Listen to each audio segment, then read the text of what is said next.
So tell me your take on this and some maybe things that we are overlooking or some things that maybe even made better.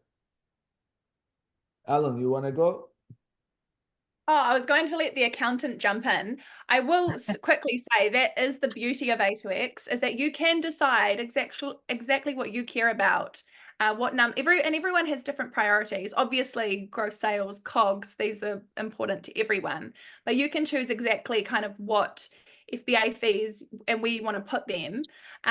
What would you say, Iona? Is there another way you would structure that? I think you've pretty much, your system is like our high level.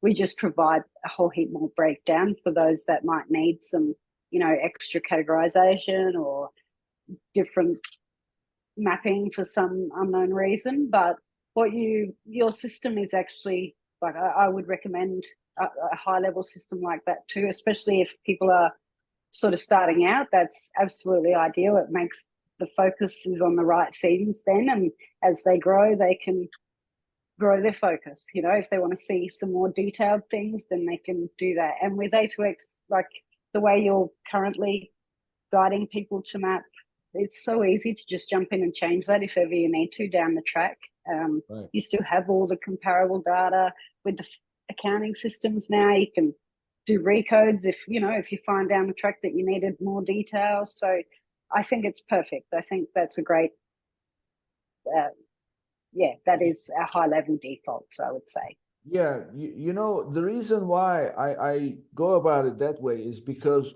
everything that I mentioned in those 5 line items, expense line items, so Amazon commission, how much is that? 15%. There are some categories it's 12%.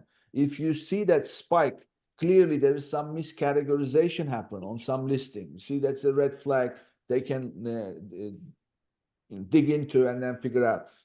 On FBA fees, when we create those unit economics, the best thing about Amazon fulfillment is it's fixed per SKU. Good luck getting a fixed cost for your own shipping if you were to do fulfillment yourself. So this is fixed. So because it's fixed, when you create that plan at the beginning, you say, okay, we're going to sell for $49.95. We're going to pay $6. So that's about 12%. Okay, great. Well, if you don't see 12% in your accounting, then again, something happened.